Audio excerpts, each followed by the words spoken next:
Is this the car? Yep, this is the car. Yep.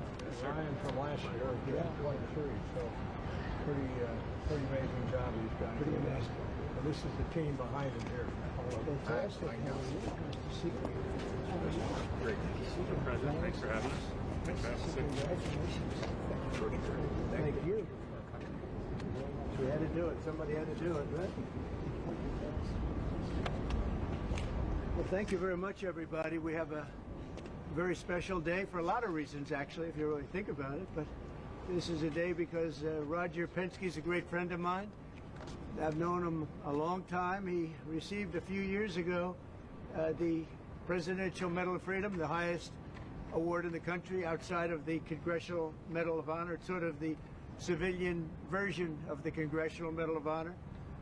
And I watched him win his 18th Indianapolis 500. And now I just said, did you win 19? He said, well, actually, we won 20. He won 2 more since then. So that was like 5 years ago, and he won 2 more since then. And just well-deserving. If you look, Germany, Japan, the countries, they spend billions of dollars trying to win Indy. And I guess they do it sometimes, but not much. But he's done it 20 times, Phil. So he must know something about cars and racing, and trucks, too, by the way. He knows a lot about trucks. But he's been a very special guy, and he's brought some of our outstanding racing champions with tremendous courage and guts and grit. Hello, fellas. I didn't see you guys over there. That's a good-looking couple of teams, too. They have a lot of courage. And we'll see you in a second. So we're joined by the 2023-2024 NASCAR champion, Ryan Blaney, and Joey Logano. That's really fantastic, fellas. That's great. Get that car going, like as an example, on average, how fast will you About 190. About 190, you can have it. I don't want to go, but 190, that's fantastic. And on a straightaway, you'll go how much? About 190, 200. About 190 to 200. Well, it takes a special genetic, you know that, right? It's genes. Not only it's genes, really. Most people couldn't do that. Very few people could do it. The 2023 and 2024 Indianapolis 500 winner, Joseph Newgarden. Hey, Joseph.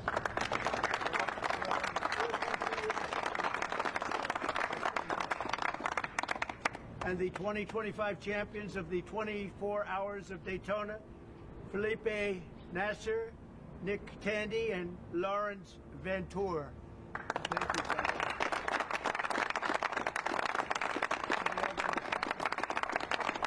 This is just a celebration of racing, and it's a celebration of Roger and his great success and his life, and these incredible champions who really do what very few people could do. Mentally, psychologically, it's a big factor here, like it is in all sports, really, but you need a great physical ability. People that do this, they don't realize what great athletes they are. It's just not the car. I had a friend, he's a very successful guy, but he was a driver. And started off, he wanted to be a race car driver. He wanted to be like you. He wanted to be just like Joey Logano. And he had it for business, but he didn't have it for he said, I just couldn't compete with the good drivers. He couldn't do it no matter what he did. And he got lucky. He went into business and made a lot of money. He was very successful. But he said, I couldn't press the accelerator down all the way, and the best drivers could.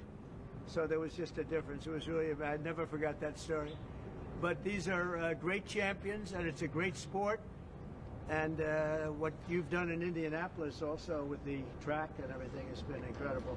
I mean, it's really incredible. People tell me it's been amazing. I'll have to get there. I'm going to have to get there maybe this year with you. But well, thank you very much. Thank you. We did Daytona.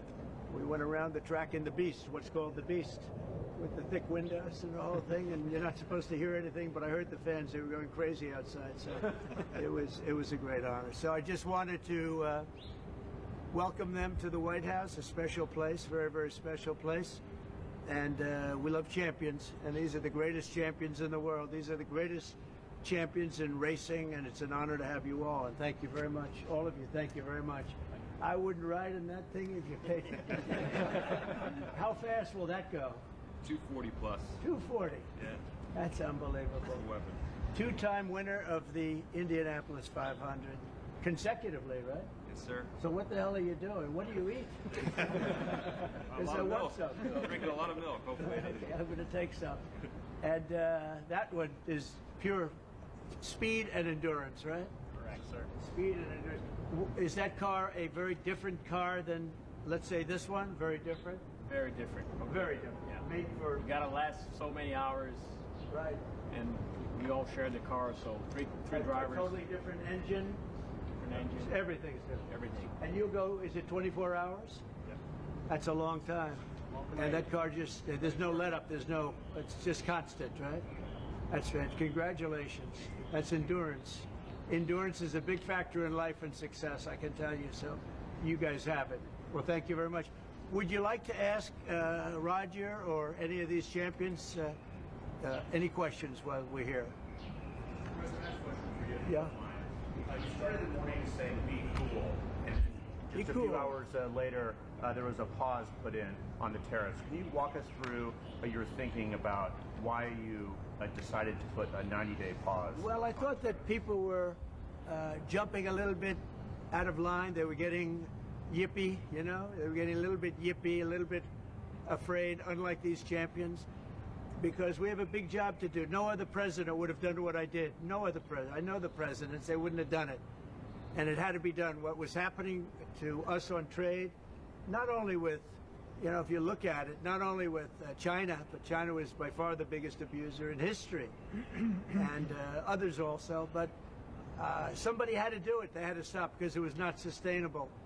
Last year, China made $1 trillion off trade with the United States. That's not right. And now I've reversed it. It's for a short period of time, but we made $2 billion. We're making now $2 billion a day. And somebody had to do it. Roger actually said it. Charles Schwab was here a little while ago, one of the great financial people, and he said he's been waiting for 40 years for somebody to do what I did over the last month. And if you didn't do it, you wouldn't have a country. It wouldn't be sustainable. So I'm honored to have done it. And, you know, look, nothing's over yet, but we have a tremendous amount of spirit from other countries, including China. China wants to make a deal. They just don't know how quite to go about it. You know, it's one of those things they don't know how quite. They're proud people. And President Xi's a proud man. I know him very well. And they don't know quite how to go about it, but they'll figure it out. They're in the process of figuring it out, but they want to make a deal. And we have many other countries, as you know, many more than 75, and they all want to come. And they want to come here, or they'll go to Commerce, or they'll go to Treasury. We have our great senators here and congressmen. They'll call John. They'll do somebody. They'll go through somebody, but they're all calling. How do we do this? They all want to make a deal. Somebody had to do what we did, and I did a 90-day pause for the people that didn't retaliate, because I told them if you retaliate, we're going to double it. And that's what I did with China, because they did retaliate. So we'll see how it all works out. I think it's going to work out amazing. I think that our country is going to be at the end of a year or shorter, but I think we're going to have something that nobody would have dreamt possible. A man like Roger Penske, I don't want to get him in trouble with China, so I won't, but he would know that you have to, someday you have to cut the bow and you have to do what you have to do, right, Roger? And that's what I did, and I'm very happy to have done it. Yeah, Mr. President, was there anyone the Prime Minister of Greece just told Breitbart's Matt Boyle that he thinks absolutely the European Union and the United States could work out a trade deal that's win-win and, quote, mutually beneficial to both sides. What do you think about the Prime Minister's comments, and do you think a deal could be struck with the European Union? First of all, I know him. He's a good man, and I appreciate his comments. Yeah, a deal can be made with every one of them. A deal's going to be made with China. A deal's going to be made with every one of them. And there'll be fair deals. I just want fair. They will be fair deals for everybody. But they weren't fair to the United States. They were sucking us dry, and you can't do that. You know, we have $36 trillion of debt for a reason. We don't have it there for fun. They have it for a reason. And people took advantage of our country, and they ripped us off for decades. I've been thinking about this for decades. If you ever saw me on television, I was young like these guys. And it was a good old days, I'll tell you, Roger. But I was like these guys, young. and I was talking about it. Nothing changed, and nothing was done about it. Then I did it. In my first term, I did it, and did it well. We took in hundreds of billions of dollars from China and others, and I started the process, but then we had to fix up from the COVID mess caused by China. We had to fix up from that, and we did a good job of doing it. And when we handed back the reins after a rigged election, and when we handed back the reins, the stock market was higher than it was before COVID coming in. So, you know, we did a great job, but we didn't have time to do the big thing, which we're doing now. And it's, you know, it's like a patient is sick, you have to do surgery. Patient is very, very sick. And Joe Biden handed us over a country that was in very serious trouble, economically and in every other way. They let China run away with things. They let other countries run away with things. And maybe worst of all, in a certain way, is what they did at the border. We had people pouring into our country by the millions. Many of them were murderers and drug lords and thieves and people from prisons from all over the world. And there were people from mental institutions, insane asylums. They were taking their mentally insane, and they were dumping them into our country. And I'll tell you, Tom Homan and Kristi Noem are doing a fantastic job in removing them. And now the courts, the Supreme Court just gave us numerous good rulings where we have to be able to get them out. You had other judges trying to take over the system. And think of it, they take over, they want these people coming back, Tren de Aragua from Venezuela, the Venezuela jails that cut off the fingers of a man in Colorado. They cut off his fingers because he called the police looking for help. They said, "Did you call the police?" He said, "Yes, I did." "Put your hand down," and they cut off the fingers. This is what they want to bring these people back now. And I want to thank the president of El Salvador for the job he's done, because that is, that's the way it has to be done. And it's too bad. Yeah, please. Chuck Schumer and Nancy Pelosi, they've been talking about tariffs for decades. How come when these Democrat elites want tariffs, everything's hunky-dory, but when President Trump wants tariffs, all hell breaks loose? Do you see this double standard? I love this guy, whoever the hell that is. That's really nice. I appreciate that question. No, Chuck Schumer, Nancy Pelosi, everybody knew you had to do it, but they never had the guts to do it. It does take guts. It even takes guts for our country to go through it. That's why I say be cool. They were saying about, see, just be cool. It's going to work out. It's going to work out, and it's working out. I can tell you, working out maybe faster than I thought.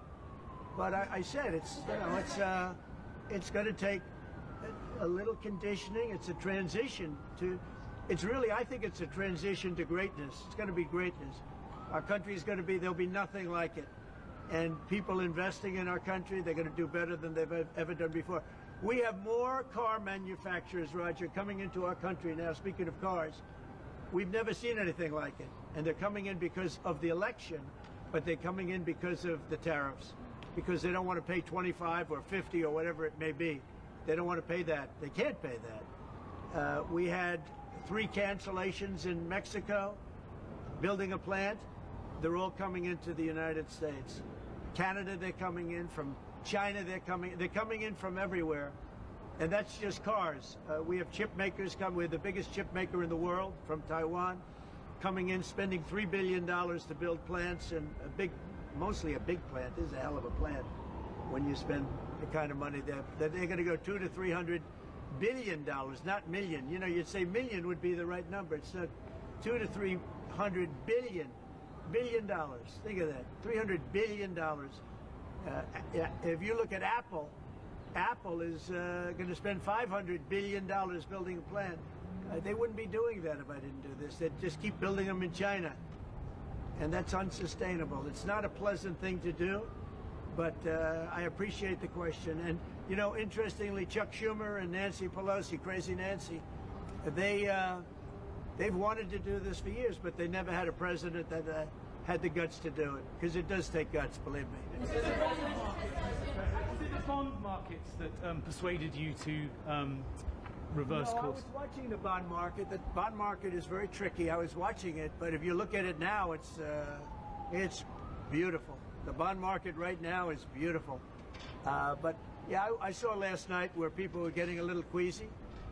I think everything had Well, the big move wasn't what I did today. The big move was what I did on Liberation Day.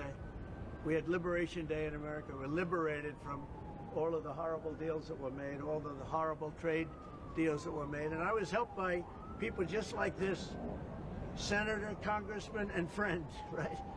And we had great help in the Senate. Our Republican senators have been amazing. They stood tall. And likewise in the House. And John Thune has done an amazing job. Barrasso has done an amazing job. I mean, I can't think of a senator, really. We had tremendous support. We got a bill passed the other day with almost unanimous support in the Senate, and I think we're going to get that in the House, too. And I have to tell you that Mike Johnson is a great speaker. He's done a fantastic job. We had a majority of 1, now we have a majority of 7. And you don't realize how big 7 is until you have a majority of 1. 7 sounds like so much. But we're doing well. But Mike Johnson and John Thune have done a really great job. Mr. President, has anyone influenced your decision? Did you speak with anyone, you know, Jamie Dimon? Did you speak with anyone? Well, I watched Jamie Dimon on Maria Bartiromo's show this morning, and he was very good. He said that, actually made the statement to effect that something had to be done with the tariffs and trade. He said that. He said, look, you know, at some point, but he said something has to be done with tariffs and trade. He understood it. He's very smart and very a genius financially. He's done a fantastic job at the bank. And he knows that. Everybody knows that. Anybody that's even a little bit smart knows it. It wasn't sustainable what was happening. Somebody had to pull the trigger. I was willing to pull the trigger. This should have been done long ago. Just like Biden should have stopped the border long ago. I mean, allowed 21 million people plus into our country, many of whom should never have been allowed out of prisons and jails. They came out of prisons and jails from all over the world. And now we're getting them out, bringing them back to their countries. But it's should have never been done. Yeah, go ahead, please. Sir, would you consider exempting some U.S. companies, maybe some larger companies who have been hit hard in the markets the last few days during this 90 days? As time goes by, we're going to take a look at it. There are some that have been hard. There are some that, by the nature of the company, get hit a little bit harder, and we'll take a look at that, yeah. Just instinctively, more than anything else. I mean, you almost can't take a pencil to paper. It's really more of an instinct, I think, than anything else. What's your credibility like? Because you said that these tariffs would go into effect on Monday. You said no pause. But today there is a pause. So how can people believe your words today? It's not a question of that. You have to have flexibility. I could say, here's a wall, and I'm going to go through that wall. I'm going to go through it no matter what. And keep going, and you can't go through the wall. Sometimes you have to be able to go under the wall, around the wall, or over the wall. These guys know that better than anybody, right? You got to go around them sometimes. You're not going to go through them. So I consider, you know, I think in financial markets, because they change. Look how much it changed today. We went from, you know, pretty moderate today, but over the last few days it looked pretty glum, to, I guess they say it was the biggest day in financial history. That's a pretty big change. And I think the word would be flexible. You have to be flexible. Like he's asking the question about some companies.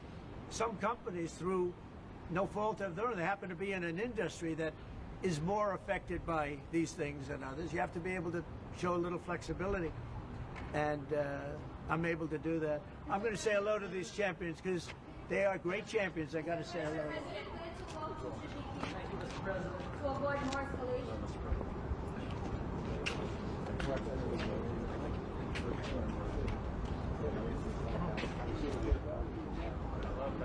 love that tire. That's great. Thank you, Mr. President. So if you guys want to take your polls down, we took it.